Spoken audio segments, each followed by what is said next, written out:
Estamos inaugurando a Educaetos Convida, uma série de lives que a gente vai fazer aí com diversos profissionais, tá, da área da educação, tanto para a gente pensar em alternativas para esse momento do Covid, quanto também para a gente aproveitar para estudar, para se desenvolver e debater temas aí na área da educação, tá? Então eu vou só esperar um pouquinho aí para o pessoal ir entrando. O Danley já está aqui, aguardando a gente. Danley, eu vou te pedir para você lembrar de mandar o convite para eu poder te chamar aí também, que aqui para mim ainda não apareceu, não. Gente, eu espero que vocês estejam bem. Quem aí tá, né, trabalhando em EAD, quem não tá, eu sei que alguns estados aprovaram, né, para ter a educação à distância, outros estados requisitaram o recesso escolar. E como a educação básica ela está sob a gestão tanto do estado quanto do município, né, dependendo aí se os anos iniciais, os anos finais da educação básica, então a gente tem ações distintas acontecendo nos diferentes estados, tá? Então eu imagino que alguns de vocês, e aí também em questão de universidade, podem ter universidades que adotaram a educação à distância e universidades que não adotaram. Isso essa variação ela está acontecendo e dentre as universidades, né, que aceitaram que adotaram a educação à distância, existe uma diferença do modelo que elas estão utilizando também. Então, enfim, mas seja o que for que você esteja vivendo, boa noite, clique acima do meu nome e escolha. Ah, tá. Então eu vou fazer isso, pode deixar. Para já te chamar. Então, enfim, independente de como for, né, o modelo que você esteja vivenciando aí, a sua realidade, eu espero poder contribuir com essa série de lives.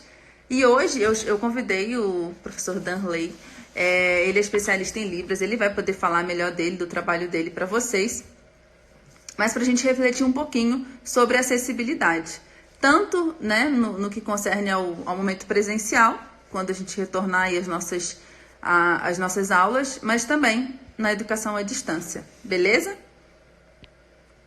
Então deixa eu convidar ele aqui, ó. Eu achava que tinha que ser com convite, agora já até aprendi. Vou apoiar aqui em outro lugar. Beleza! Mas eu vou adorar também que você realmente use a Libras aqui com a gente. A fala sua vai ser hoje, né? Mas só para fazer uma introdução, para mim, discutir sobre acessibilidade é uma coisa muito importante. Quando eu comecei a minha carreira docente, foi em 2009. Eu comecei a dar aula em pré-vestibular. E aí, quando eu estava no meu primeiro semestre de aula, eu comecei a dar aula de climatologia, comecei a desenhar no quadro, e aí eu fui perguntando para os alunos, vocês estão vendo o que eu estou ensinando? E aí um aluno respondeu, eu estou vendo, professor, e começou a rir. Aí eu não entendi por que ele riu, mas continuei fazendo vários desenhos e tal. E aí, gente, vocês estão vendo, entenderam? E ele, eu estou vendo, professor, e começou a rir. Aí quando eu fui olhar ali de perto, ele não tinha nenhuma marca, né, na vista, mas eu percebi que ele era deficiente visual. Ele estava na primeira fileira e eu não tinha tido essa sensibilidade de olhar realmente para os meus alunos. E ele mudou totalmente a minha vida, porque eu tive que dar um jeito de ensinar pré-vestibular para um aluno com deficiência visual, geografia, né? Eu sempre ensinei geografia, eu sou geógrafa. E aí, a partir disso, comecei a estudar Braille, comecei a desenvolver mapas táteis, enfim. Hoje eu domino o Braille e tudo, e trabalho também ensinando professores a trabalharem com alunos com deficiência visual. A Libras eu me dediquei muito pouco, mas eu sei da importância que existe, né? Então, ter você aqui hoje para mim é uma honra, porque eu sei que muitos professores se deparam com esses desafios como eu me deparei, né? E precisam de um suporte realmente, né? Para poder trabalhar com isso, né? Então, primeiro eu gostaria que você se apresentasse, se você puder, para todo mundo conhecer um pouco do seu trabalho. Já tem vários alunos seus aí, com certeza, que te conhecem. Mas para minha galera te conhecer também. Que história legal essa sua. Não conhecia. Inclusive, isso é uma coisa que acontece mais do que a gente imagina, né? Porque não dá para perceber, às vezes, que a pessoa é cega, nem surda, né? E aí a gente não percebe.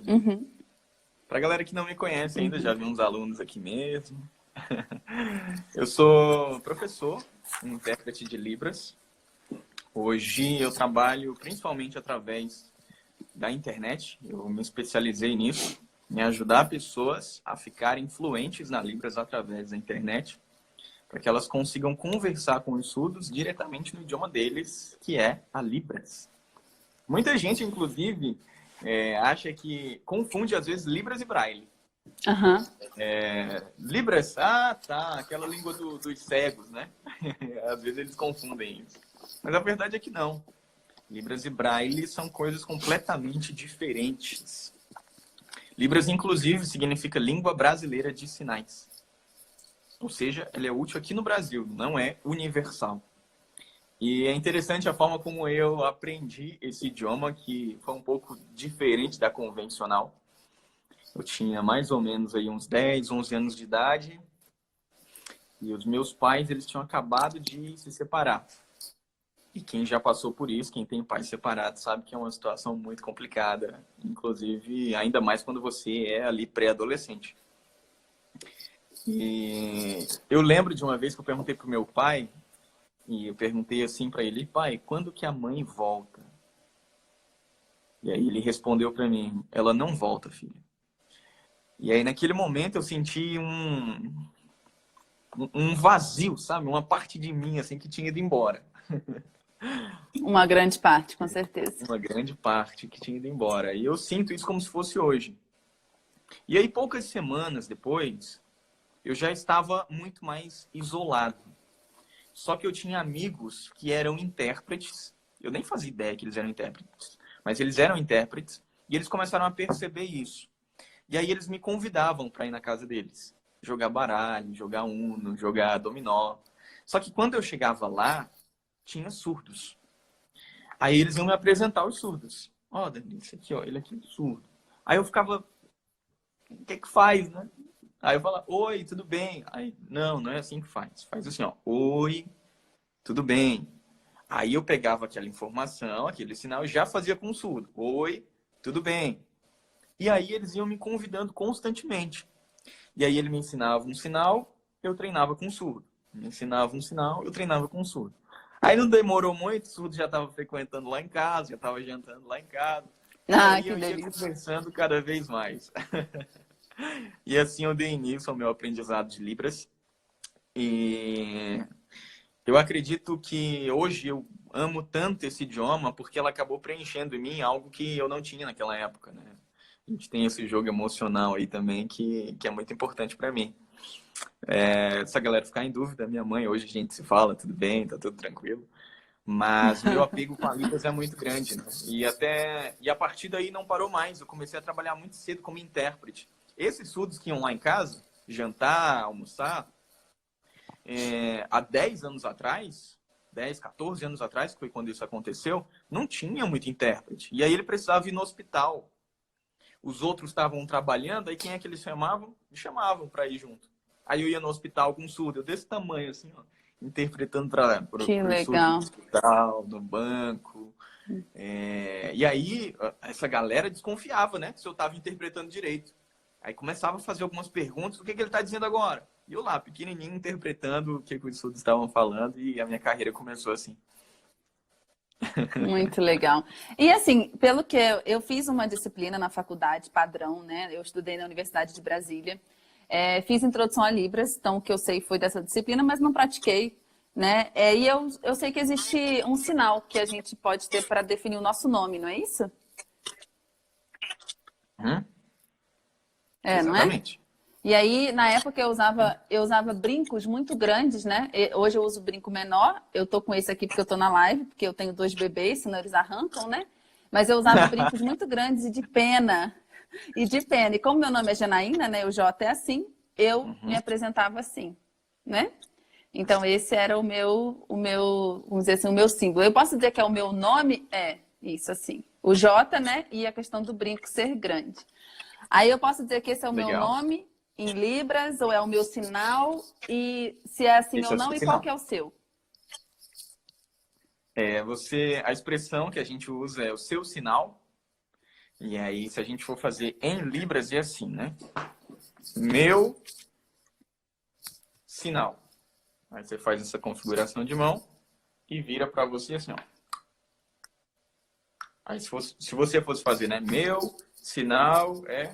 Hum. O meu Ah. sinal já é D. E aí faz um charmezinho no topete. Ah, legal. Ótimo. Legal. Bom demais. E aí, então, no Cada cotidiano, pessoa tem eles um... começam... Ah, ótimo. Aí eles começam se cumprimentando, né? Pelo sinal, né? Uhum, exatamente. É o primeiro. Eu digo que é muito importante quando você vai conhecer um surdo, dar um sorriso para ele. O sorriso é a porta de entrada, porque a comunicação do surdo é praticamente visual espacial, né? Visual que a gente observa todos os sentidos muito concentrados aqui na visão e o espaço que é utilizado aqui pelas nossas mãos. Então, quando ele vê um sorriso, já tem aquele carisma. Então, ele sente mais proximidade para chegar e conversar. Bom demais. Uma das coisas que eu costumo falar muito aqui nesse meu processo, né, formando professores, é dessa questão da gente criar conexão com os alunos, né? Isso é uma coisa muito importante. E eu sei que muitos professores vivem essa realidade de ter muitos alunos. Eu mesma já tive 120 alunos numa turma só. Mas uma das coisas que eu defendo muito é que a gente precisa chamar as pessoas pelo nome. A gente precisa encontrar uma forma de conseguir aprender, né, o nome dos nossos alunos, né? Então, é muito legal se a gente tendo surdos dentro da sala de aula, né? A gente já começar com esse movimento, tanto de fazer o movimento, né, de ter um sinal nosso, né, para a gente poder se comunicar com ele já se apresentando com o sinal e também se comunicar com ele partindo disso, né? E trazendo esse sorriso que daí vale para todos os alunos, né? Eu acho que você chegando na sala de aula com esse sorriso, você já cria uma conexão muito legal também, né? Sim, inclusive uma dúvida que muita gente tem é se o sinal, esse sinal que identifica a pessoa, ele é baseado no nome. Por exemplo, Janaína, se tiver outra pessoa chamada Janaína, o sinal vai ser o mesmo porque o nome é o mesmo. E não é. Cada pessoa, né, tem um sinal dependendo ali da fisionomia, das características dela, enfim. E quem dá esse sinal são os próprios surdos, né? Alguns surdos gostam de dar sinal. E aí eles analisam você e criam ali um sinal. Beleza, ótimo, Aí maravilha. você deixa de ser um indigente na Libras. Maravilha. E de fato comigo foi assim, porque a minha professora, ela era surda, né? Então ela fez esse movimento, muito legal. Bom, como é que você vem vendo aí, né? Como é que tem sido para você, você tem muito contato com a comunidade surda, né? A integração do surdo na sociedade? Olha, tem crescido bastante, mas ainda tem muito campo para crescimento. Porque se a gente for parar para analisar, são mais de 10 milhões de surdos e deficientes auditivos no Brasil. E esse censo do IBGE foi do ano de 2010. Já se passaram 10 anos aí. E a taxa de natalidade, como é muito maior, nasceram muito mais surdos, então tem muito mais surdos, né? A proporção seria de 1.000 habitantes, um surdo. E esses surdos estão aí, espalhados nos consultórios, na rua, nas escolas, nas empresas. Só que diferente de um cadeirante, por exemplo, que a pessoa vê, ali um cadeirante, o surdo não dá para perceber, né? Ele passa tranquilamente e às vezes você fala com ele, meu Deus, por que não está me ouvindo essa pessoa, né? Que mal educada. Mas se vai perceber, ela é surda. E eles estão por aí. A probabilidade de encontrar um surdo hoje é maior do que um estrangeiro. Só que aí que vem o problema. Porque a maioria das pessoas não sabe a Libras e muito menos é fluente. Às vezes a gente encontra alguém que sabe fazer um oi, tudo bem, boa tarde. Mas uma comunicação efetiva se torna muito difícil.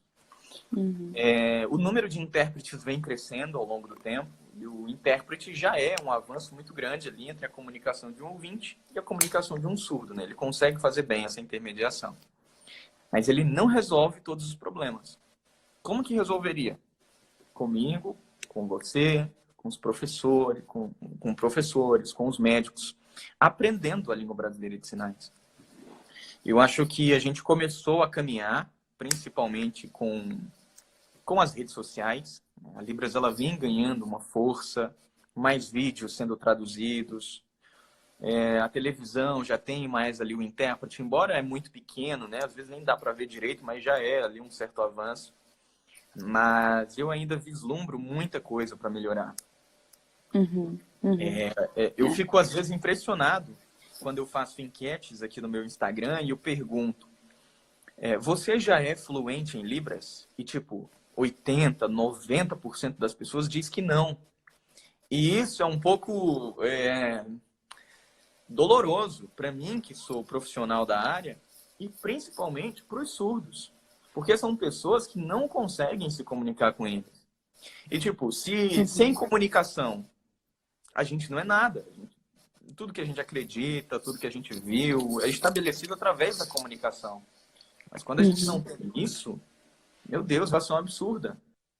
Muitos surdos hoje ainda vivem sem comunicação com pai, mãe, professores, colegas. E eu acredito que esse é o momento ideal de se aprender Libras. Tanto para diferenciação profissional, pouca gente sabe, então quem sabe se diferencia. E também por acessibilidade.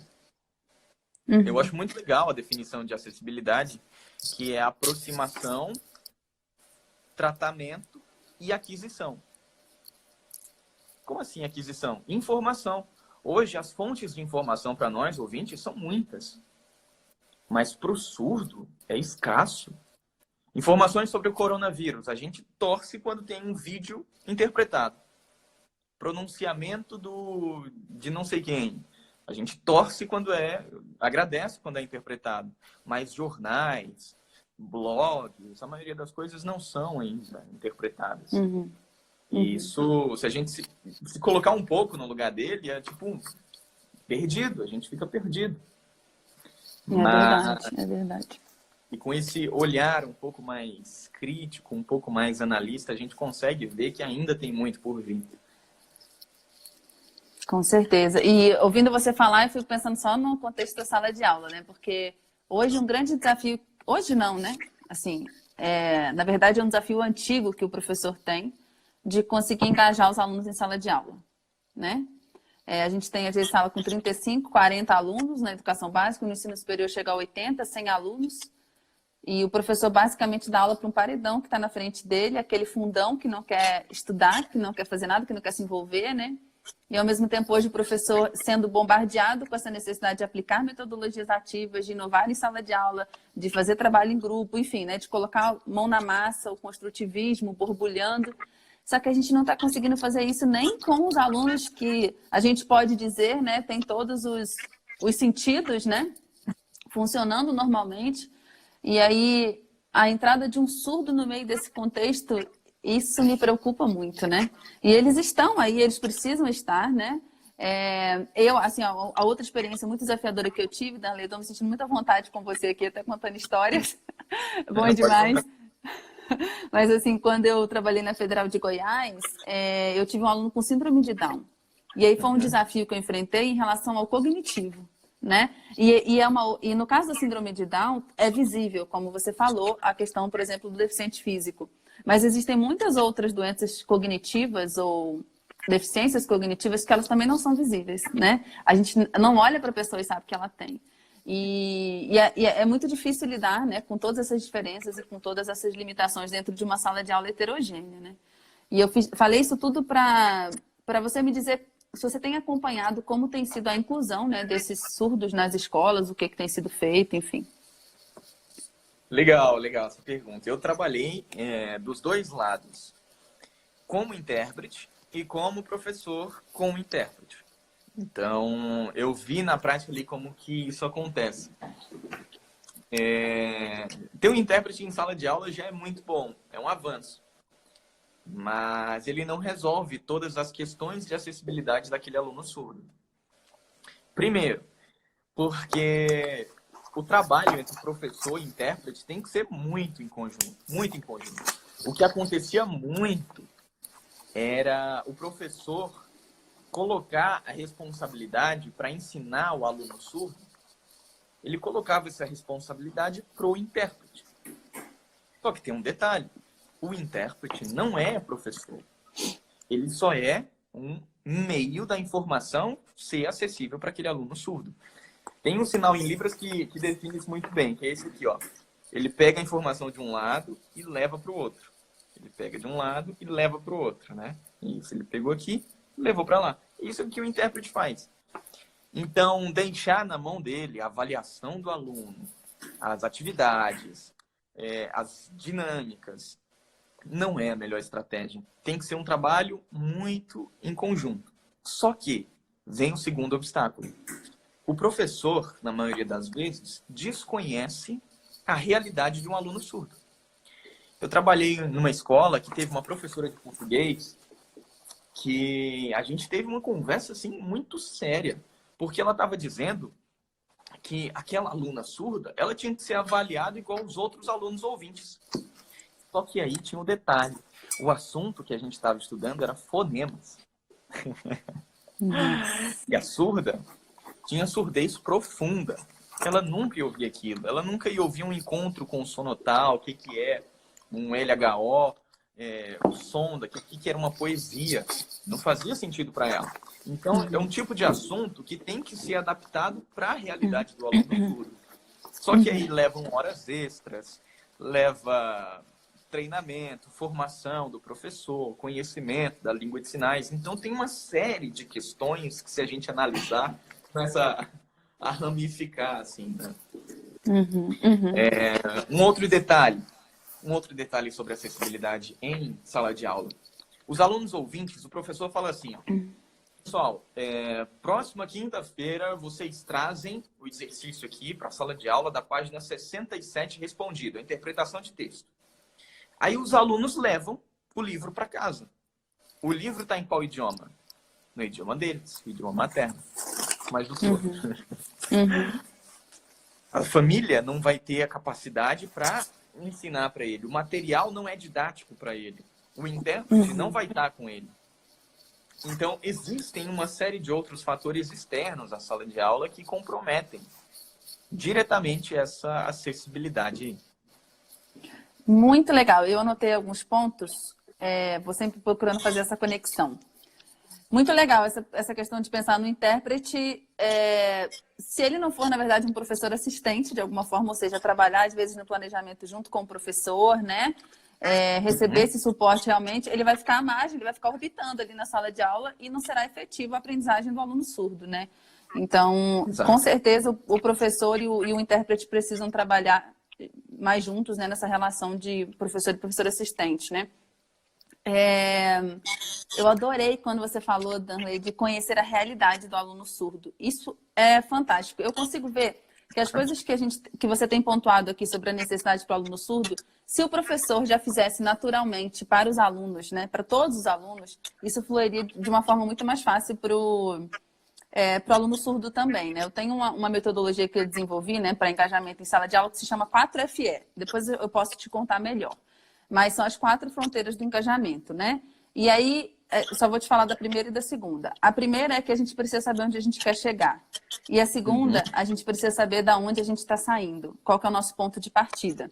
Eu faço uma metáfora, né, geográfica, assim. É como se... Aí eu quero viajar para o Rio de Janeiro. Eu sei que é para o Rio de Janeiro que eu quero ir. Mas para eu definir a trajetória, eu preciso saber onde eu estou. Então, nesse caso, estou em Belo Horizonte.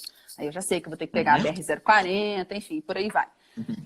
Então, e saber onde está significa o quê? Conhecer o contexto que os meus alunos estão envolvidos. Então, como é que é essa comunidade, né? Qual é que é a condição de vida? Onde é que essa escola está inserida? Quem são esses alunos? E também tentar conhecê-los ao máximo, né? A partir de dinâmicas em sala de aula. Então, e se essa prática for sendo mais constante, a gente consegue inserir muito mais também os alunos surdos ou alunos com qualquer outra necessidade de acessibilidade. E só um terceiro ponto que você falou que foi muito importante para mim foi a questão da avaliação. A avaliação diferenciada, né, Danley? Porque isso, na verdade, é necessário em sala de aula, independente, né, de haver um aluno surdo. Como a gente utiliza apenas uma estratégia de avaliação, geralmente, que é a prova, né, e ela ela é um momento, um ponto, né, se a gente for comparar, é como se fosse uma fotografia, né? Mas se a gente utilizasse a avaliação formativa, seria como um álbum de memórias, né? De várias fotos que a gente vai acompanhando, né, os nossos alunos. Mas se a gente só tem a prova para avaliar os nossos alunos, a gente vai ter muitos que terão um desempenho muito baixo, né? Então, também se a gente já aplicasse no nosso cotidiano essa avaliação diferenciada, vários métodos de avaliação, e pensando que alguns alunos vão, por exemplo, ter que ser avaliados oralmente e não de forma escrita, e conseguindo medir, né? Não é baixar o nível da aprendizagem, é conseguindo medir, a gente também conseguiria inserir o surdo com muito mais facilidade, né? E aí me ocorreu uma pergunta em relação a isso. A estratégia de ensino. Audiolivros. Isso está sendo utilizado nas escolas? Estão sendo produzidos? Você está acompanhando esse processo? Nas escolas que eu trabalhei, eram escolas estaduais, e os audiolivros ainda eram bastante escassos. Agora que eu trabalho exclusivamente na internet, eu não acompanho mais essa realidade. Porém, é a partir dos audiolivros, enfim, que vão começar a ter interpretação. Esse vai ser o ponto para os conteúdos dos livros serem acessíveis para os surdos. Porque o livro físico em si, partindo dele, é impossível, não dá. Agora, com o audiolivro, aí sim, isso é uma porta que se abre para acessibilidade através da Libras, né, para os surdos. Agora sim, ele vai poder levar esse material didático para casa, fazer os exercícios e aprender, de fato. Eu gostei muito da expressão que você usou de avaliação formativa, né, com um álbum de fotos. Isso é muito realidade, mas a gente ainda segue nesse modelo antigo, esse modelo de uma prova só para todos os alunos, que cada um tem um tipo de inteligência diferente, cada um aprende de um jeito diferente, mas todo mundo é avaliado do mesmo jeito. É um modelo muito industrial, né? Uma esteira que vai passando de série em série, todo mundo com o mesmo conhecimento, avaliado do mesmo jeito. É impressionante isso. Com certeza. E assim, na verdade, assim, essa visão, né, da prova também, que a questão da pontuação, né? Eu costumo falar muito isso. A gente confia muito na prova, sendo que, na verdade, a prova ela é um instrumento super arbitrário, mas a gente acha que ela é um instrumento muito válido só porque ela gera uma pontuação, né? Só que, na verdade, a forma como as questões são produzidas ou são avaliadas não levam necessariamente a gente a compreender se o aluno aprendeu ou não, né? Diga. Sobre isso, quando eu lancei o Master Libras, uma pergunta que sempre vinha era: e as provas? Como é que são as provas? E aí, quando eu comecei a dizer que não tinha prova, muita gente ficava assim, mas como é que eu vou saber que eu sou fluente? Como se fluência tivesse a ver com uma nota ou com quantas questões ali você acertou. É uma coisa completamente diferente. Aí eu comecei a explicar que pelas aulas práticas, que você identificava o sinal que você não sabe, é aquele que você deve pesquisar, aquela palavra que você não encontrou um sinal, é aquela que você deve pesquisar. E aí, à medida que você vai sinalizando cada vez melhor, você vai percebendo a sua linha de progressão. É assim que você avalia o seu aprendizado. Se você sabe mais do que ontem, mais do que semana passada, e não quanto que você tirou. Exato. Nossa, muito bom. E isso é autoavaliação, né? E a autoavaliação é um dos instrumentos melhores para a aprendizagem. Eu bato muito nessa tecla, Danley. Muito bom estar conversando isso com você. Nossa, muito bom mesmo. Porque, assim, por exemplo, o professor está na sala de aula. Ele acabou de ensinar um conteúdo, né? Você deve ter vivido isso também. Eu também vivi. Aí, logo depois que ele terminou de ensinar o conteúdo... Deixa eu só te atrapalhar rápido. Pode falar. Conectar o cabo para não sair da live. Tá bom. Vamos aguardar aqui. Pessoal, eu vou aproveitar e falar. Quem quiser fazer pergunta, vai na interrogaçãozinha que tem aí embaixo, tá bom? Para a gente poder colocar as perguntas aqui. Já a gente vai dar um stop aqui para responder, tá? Porque se for aí no rolo, é sujeito de perder a pergunta. E agora, depois de 2 partos, eu preciso lembrar o que eu estava falando. Você sabe? Você lembra? Sobre autoavaliação. Autoavaliação, isso. E aí, uma das coisas, por exemplo, né? Eu estava dando um exemplo. Você acabou de dar um conteúdo em sala de... O professor acabou de dar um conteúdo em sala de aula. A partir do momento... Ele acabou de dar o conteúdo, aí ele já vai fazer uma pergunta para a sala toda, né? Então, o que que é isso? E aí todo mundo fica calado, né? Aí fica aquele cri-cri, vamos, gente, vamos responder. Aí ninguém responde, ou só responde aquele que é o que sempre responde. Aí ele já dá uma bronca na turma, não sei o quê, e segue, ou ele mesmo responde. O que que acontece nessa situação, né? Não deu um momento da autoavaliação. A gente coloca como professor que o papel de avaliar, ele é todo nosso, né? A gente é o responsável pela avaliação. A gente não distribui com o nosso aluno essa responsabilidade. Que, na verdade, é uma responsabilidade que todo ser humano precisa ter. A gente precisa avaliar se a gente está sendo agressivo demais com uma pessoa. Se a gente está agindo fora do contexto, dentro de um determinado contexto, né? Se a gente está tratando bem nosso filho, nossa esposa, nosso marido, enfim, né? A gente tem que ter a capacidade de se autoavaliar para tudo. E isso também vale para o estudo, né? Só que a gente foi tão sendo acostumado a que o professor é que me avalia e ainda me avalia com instrumento punitivo, que aí, quando, né, chega num curso que ele que buscou, por exemplo, o seu curso, que com certeza é de altíssima qualidade, ele que buscou, né? Ele que foi em busca e ele quer que alguém avalie ele, né? Ele quer que você avalie ele. Sendo que é uma coisa que ninguém obrigou ele a fazer, né? Então, a gente precisa desenvolver, né, essa capacidade de se autoavaliar. No curso da Educaetos, por exemplo, eu desenvolvi um portfólio. Posso até te passar um modelo depois, se você quiser. É muito legal, que daí o professor ele vai preenchendo ao longo do tempo para saber se ele está acompanhando, se ele está aprendendo. É uma metodologia legal também. Mas autoavaliação, para mim, essa é uma palavra de ordem na educação. Assim, a gente precisa criar momentos dentro da sala de aula para o aluno parar e pensar. E tem metodologias legais para fazer isso, né? Para o aluno poder aprender. Muito legal. Tinha uma última pergunta aqui, Darley, que eu tinha separado, que a gente não falou, porque aí a gente abre para os professores, para quem está aí presente, perguntar. Em questão da acessibilidade na educação à distância. Legal. Só para eu não esquecer, o portfólio eu quero muito ver, sim. Né? Pode ser até que eu adapte, com certeza. E sobre o tema anterior que você falou, você já viu aquele professor que diz assim, ó, vocês não estão prestando atenção não, né? Pois na hora da prova vocês vão ver.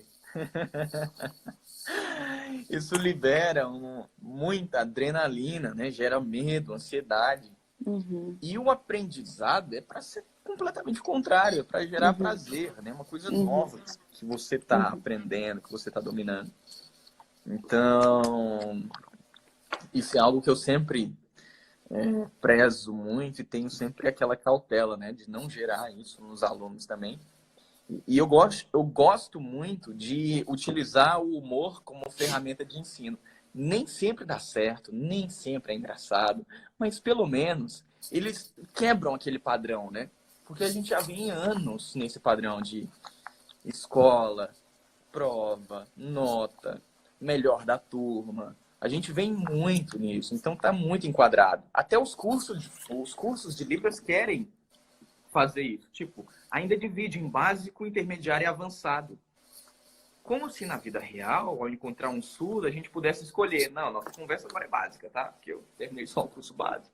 Não dá, né? Tudo junto. Então, é um outro sistema que eu não me permito entrar.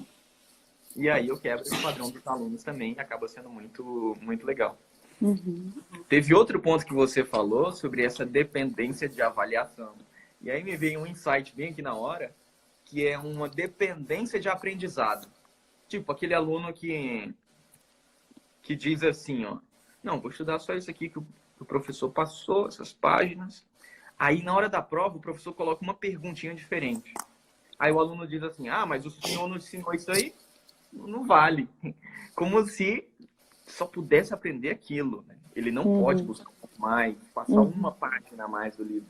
Uma dependência de aprendizado que ele leva para a vida toda.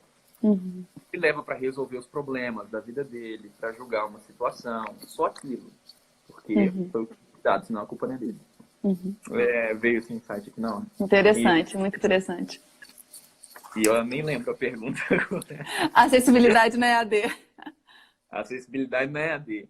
Eu acredito que o YouTube é a nova televisão. Eu acredito que daqui para frente, a quantidade de canais que vão ser traduzidos vai ser muito maior. Muitos canais já estão colocando legendas, e isso já é um avanço. Porém, muitos surdos não entendem o português escrito, né? Porque o português é um idioma oral, complexo, muito variável. e muitos surdos nunca ouviram. Então não faz sentido, é como se ele estivesse ouvindo um japonês. Ouve, mas não faz sentido. Vê as palavras, mas não faz sentido na mente dele. E eu vejo, sim, que as redes sociais como um todo estão crescendo em acessibilidade. Os meus últimos vídeos, se você ver, já tem um intérprete que é completamente diferente do tradicional, é bem maior, a sinalização bem mais clara. E isso vai se multiplicar, outros canais vão fazer. Pessoas como você, que tem curso online, e eu que tenho curso online, vão colocar um intérprete vindo aqui para frente. Porque o público surdo também quer aprender. Também quer aprender sobre empreendedorismo, sobre educação, sobre saúde. Mas onde que eles vão procurar? Nas instituições comuns, tradicionais, não tem. É muito raro. Agora, na internet, isso está aumentando. Principalmente com o crescimento da quantidade de intérpretes. E intérpretes não é só aquela pessoa que se formou para isso. Tudo bem, profissionalmente sim.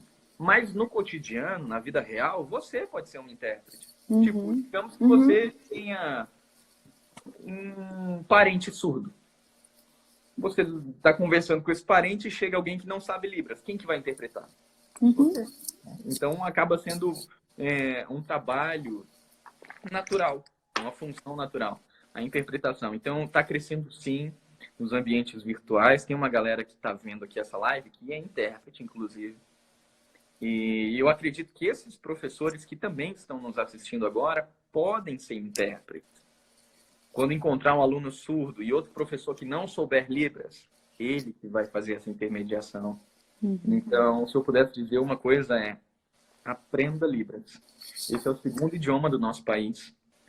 E essa é uma das melhores ferramentas de você conseguir educar alguém. Porque se a gente não se comunica na língua daquela pessoa, a gente não consegue educá-la. Com certeza. Essa é uma mensagem, né? A gente precisa falar a língua, né? Da pessoa que a gente está querendo ensinar. A gente precisa se comunicar. Isso é muito importante. Eu anotei, vou abrir para perguntas, mas anotei aqui duas coisas também. Você falou do humor, né? Como estratégia de ensino. Já percebi mesmo que você tem esse perfil, isso é muito legal. E essa é uma estratégia maravilhosa mesmo. Por exemplo, a gente fala que é uma estratégia mnemônica, né? Que ajuda na memorização, na aprendizagem. Utilização de músicas também, contar histórias, parábolas, enfim, são diversas estratégias que são muito importantes realmente para a aprendizagem. É muito legal que você utilize o humor como ferramenta. Então é isso, vamos ver as perguntas que surgiram aqui? Vamos lá. Eu até tinha anotado outras coisas aqui, mas agora eu olhei para o tempo e eu quero dar a oportunidade. Vamos ver. Dê exemplos de metodologia de autoavaliação. Aí acho que está relacionado ao que eu falei, né? Tem uma metodologia que eu utilizo que eu chamo de pare e pense. E eu aplico ela de diversas formas. Mas eu estou no meio da aula, aí eu paro e se é na educação básica, eu tenho perguntas guias coladas na parede, porque eles geralmente têm a sala deles. Mas se não tiver a sala deles, eu projeto. E aí eles têm alguns cards, né? Que eles têm que parar e dizer duas coisas que eles aprenderam daquilo que eu acabei de falar e uma ou duas perguntas que eles ainda têm. Então, só de fazer esse movimento, os alunos já processam aquilo que eles aprenderam. Uma outra coisa que eu faço também, até naquele exemplo que eu estava dando, né? O professor vai e faz uma pergunta para a turma toda, logo depois que ele deu o conteúdo. Aí, depois que faz a pergunta, eu peço, conversa com o colega do seu lado, para você chegar numa resposta. E aí, depois que eles fazem isso, eu peço para alguém falar na frente da turma toda. Então, você dá um momento, né, para parar, para pensar, para refletir e, enfim, e ver o que aprendeu. Mas tem muitas estratégias, tá, gente? São pequenas coisas que a gente vai fazendo. Vamos lá. Desculpe minha ignorância, mas não entendi a relação entre audiolivro e Libras. Você pode, Danley? Posso. Através de um audiolivro, aquele áudio ele pode ser interpretado. Ou seja, o áudio em Libras é um termo. Todo o conteúdo do livro vai estar disponível ali. Mas, na verdade, esse áudio também contém uma imagem. E essa imagem é do intérprete de Libras, traduzindo, interpretando tudo que está sendo falado ali naquele áudio. Eu vou te contar uma coisa, Danley, sobre mim, enquanto eu abro a próxima pergunta. A minha mãe, ela é dubladora. Você podia fazer uma dupla com ela para vocês fazerem audiolivros. Uau! Ela fez vozes Sério? super famosas. A minha mãe é a Olivia Palito, a Xirra. Não acredito. Pode Sério? acreditar. Que Vocês legal. podiam fazer uma parceria, vai ser massa. Ela é daqui de VH? Ela, não, ela é do Rio, mas mora em Brasília. Eu moro aqui há 6, 7 anos, mas com meu marido, né? Ela ela continua em Brasília. Entendi, que legal. Depois eu É te um coloco em trabalho- contato com ela. Ah, com certeza. É fantástico. Vamos aí, ó. Eu tenho dificuldade de fazer exploração facial. Como faço para melhorar isso? Realmente, né? Precisa da coisa de caras e bocas, né? Dá um exemplo. Mostra aí pra gente, Danley. Fazendo careta do nível mais feio possível que você conseguir.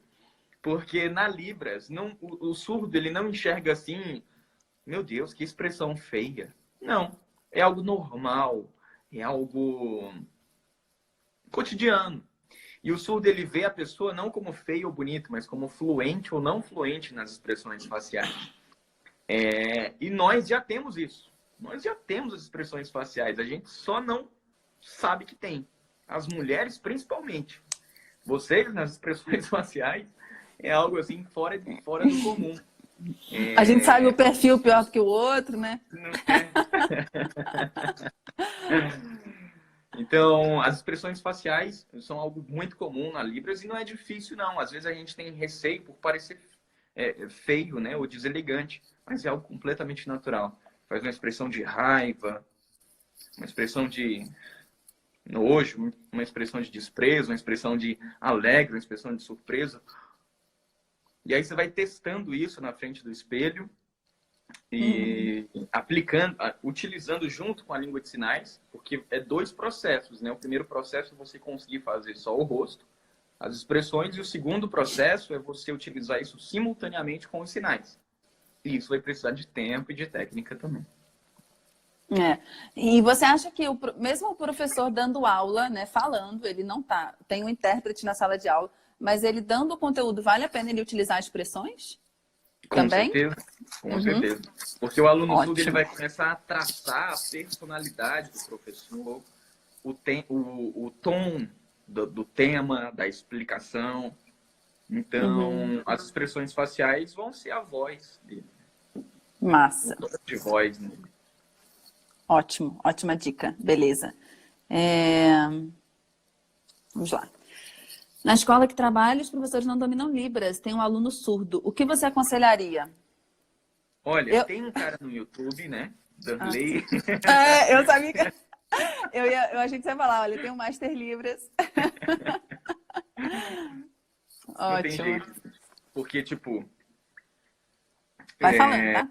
Tem muita Tem gente outros. que me segue que é religiosa. E eu lembro de um aluno que ele citou uma expressão bíblica sobre isso, né? Ele dizia que não pode ser morno. Ou é quente, ou é frio. Senão Deus vomitará os mornos. Ele citou isso. Aí eu peguei isso e comecei a analisar o ponto em comum com a Libras. E eu cheguei a uma conclusão. Não tem meio termo, se não é meio fluente, mais ou menos fluente. Não tem esse meio termo. Ou você é fluente, ou você não é. E para conversar com aluno surdo, você tem que ser fluente. Então, por isso eu incentivo. Começou a aprender Libras, vai até o fim. Fica fluente logo. É verdade, eu concordo. Vamos ver o que aparece aqui. Danley, tudo bem? A Libras, ela sofre variações linguísticas, né? Eu realmente ouço muito isso também, os regionalismos, né? Você é de qual lugar? Como você ensina para o Brasil inteiro? O regionalismo, ele é uma verdade, mas tem muito mito. Tem muito mito por dentro desse conceito. Porque, sabe, você nasceu onde? Eu nasci no Rio de Janeiro. Nasceu no Rio de Janeiro. Sabe, lá no Rio, as pessoas falam de um jeito diferente, não falam? Bem Aqui diferente. também. Mas as palavras em si, são iguais. Casa aqui é casa lá. É casa no Rio Grande do Sul. Uhum. Mesa é mesa em todos os lugares. Porque os idiomas apresentam um padrão. Aquele padrão não muda. O que muda são algumas expressões idiomáticas. Algumas expressões regionais. Que são muito pequenas em relação ao idioma. Uhum. Então, quando a pessoa diz que a Libras é regional, isso passa a ideia de que ela saiu, ela passou da linha de BH, mudou tudo. Uhum. Passou da linha da fronteira do Rio de Janeiro, já é tudo diferente. E não é. Uhum. É assim como o português. De vez em quando vai ter um bate, guri, uai, sou, garrado. Umas palavras que são diferentes. Uhum. Mas o restante é tudo igual. É a mesma coisa. E isso é o que muita gente se confunde, né? Principalmente quando vem de iniciantes que estão aprendendo. Ah, esse sinal eu não vi. Mas ele só é iniciante, ele só não conhece o todo. Uhum. E isso também que eu falo para os meus alunos. Que a fluência, ela resolve isso, né? Não estou entendendo é porque o sinal é diferente. Não é, é porque você não é fluente mesmo. Uhum. Entendi. Eu acho que deve ser, talvez, como se relacionou com o português, devem ter casos que são raros em que um sinal vai ter significados distintos, né?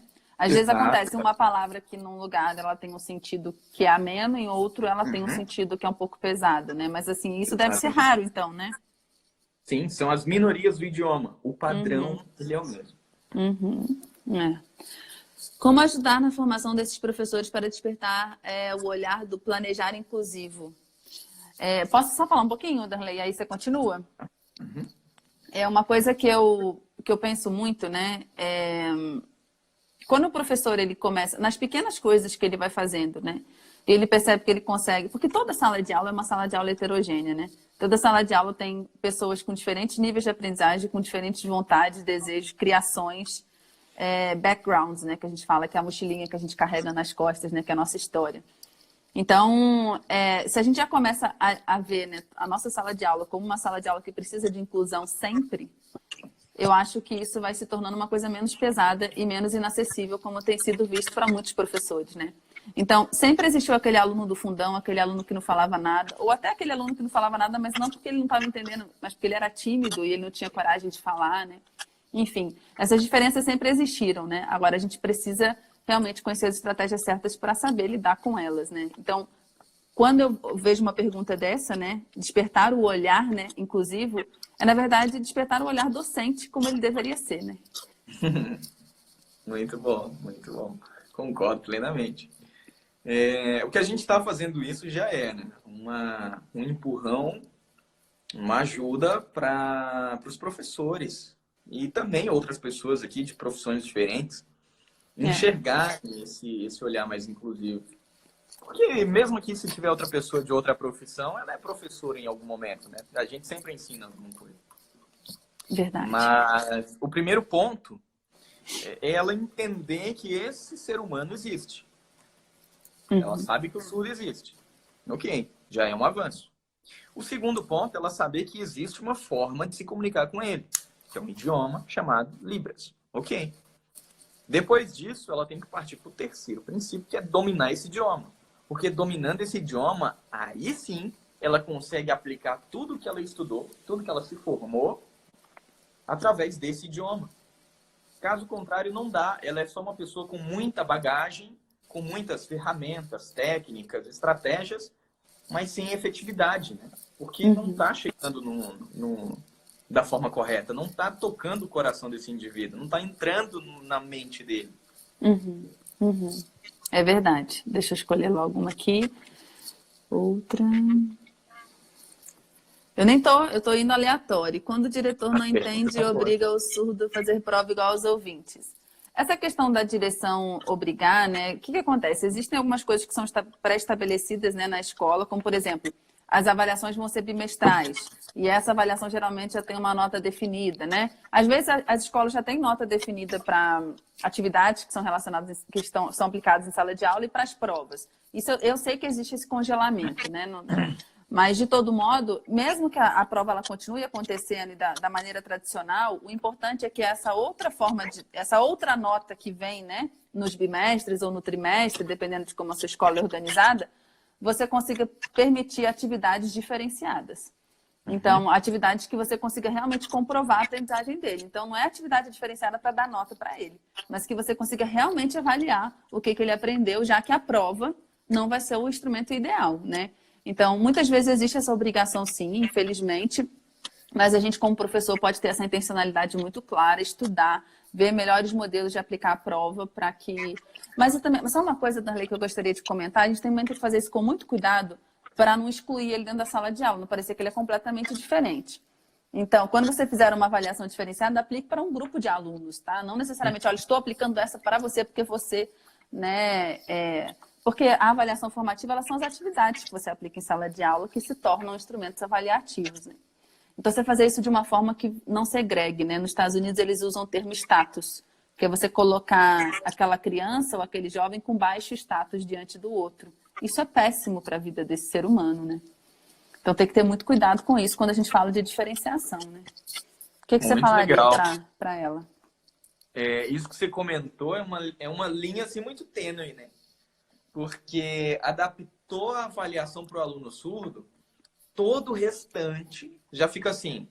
Aí, só adapta para ele também, aí faz a prova mais fácil. As provas dele é tudo mais fácil, por isso que essa nota. Então... essa questão de adaptação seria muito bom se fosse pelos grupos. O professor tem essa liberdade para fazer. Os casos que eu acompanhei não foi nem diretor que proibiu a prova de ser diferente. Foram os próprios professores, alguns professores, pela falta de conhecimento. Uhum. Se fosse o contrário, se tivesse conhecimento sobre o surdo, sobre a Libra, sobre aprendizado para pessoas que não escutam, com certeza eles pensariam diferente. Uhum. É verdade. Vamos lá, vou escolher outra aqui. Ainda temos 4 minutos. Vamos lá. Dicas para o professor não gerar tanta adrenalina no aluno. Vai, Janaína. Na verdade, eu vou rapidinho para a gente também pegar uma outra para você. Mas assim, a gente tem que passar a ver a avaliação não como instrumento punitivo. E verdadeiramente acreditar nisso. Porque se a gente chega e fica, olha, se você não prestar atenção, eu vou botar isso na prova, hein? Não fala o que vai cair na prova, né? Não avisa para o aluno o que ele está aprendendo, aonde que você quer que ele chegue, não trabalha com transparência, né? Se a gente bota pegadinha nas questões na prova, a gente está criando essa adrenalina. E a gente não está acreditando realmente que a avaliação ela é um processo de construção. A gente está colocando a avaliação num papel punitivo, né? Então, a primeira coisa é a gente ver, cara, o que é a avaliação? Para que serve realmente a avaliação, né?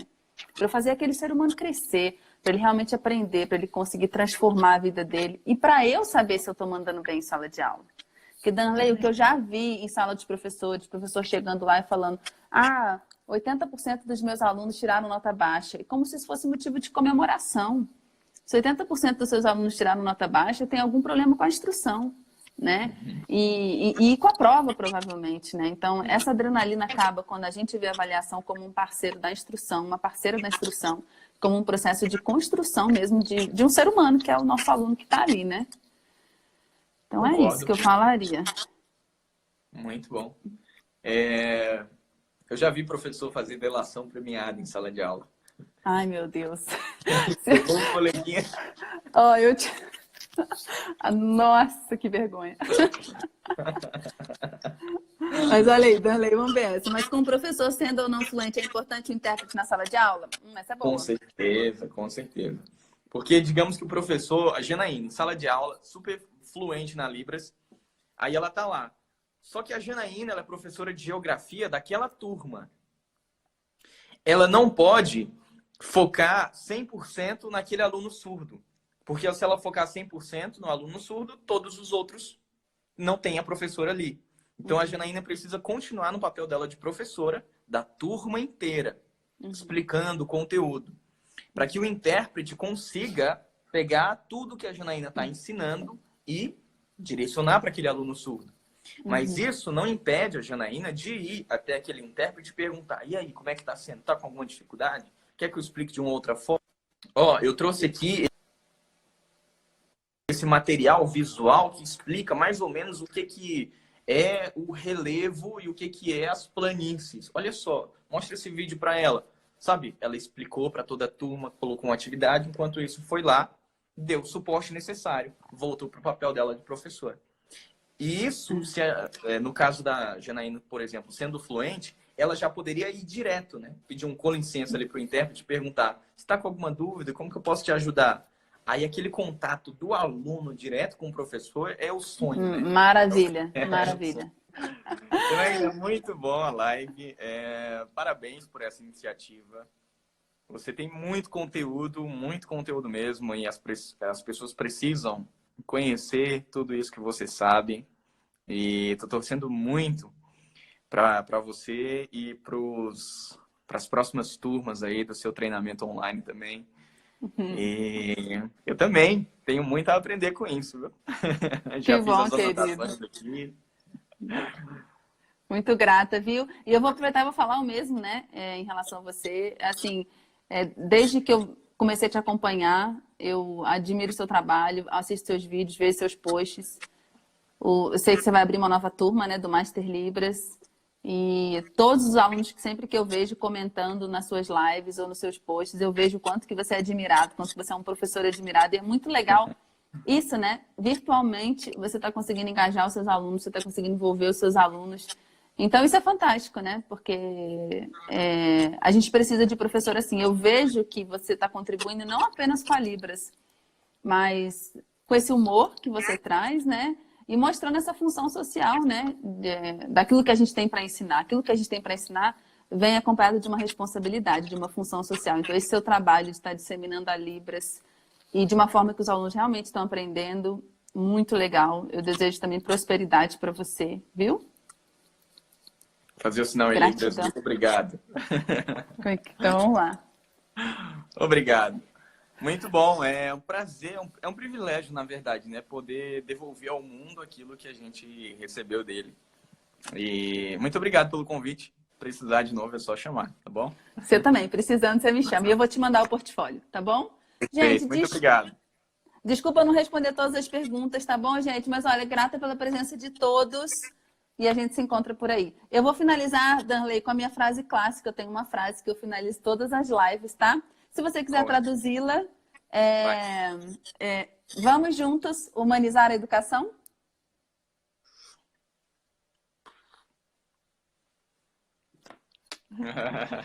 Tchau, gente. Valeu, gente. Obrigado. Falou. Tchau, tchau.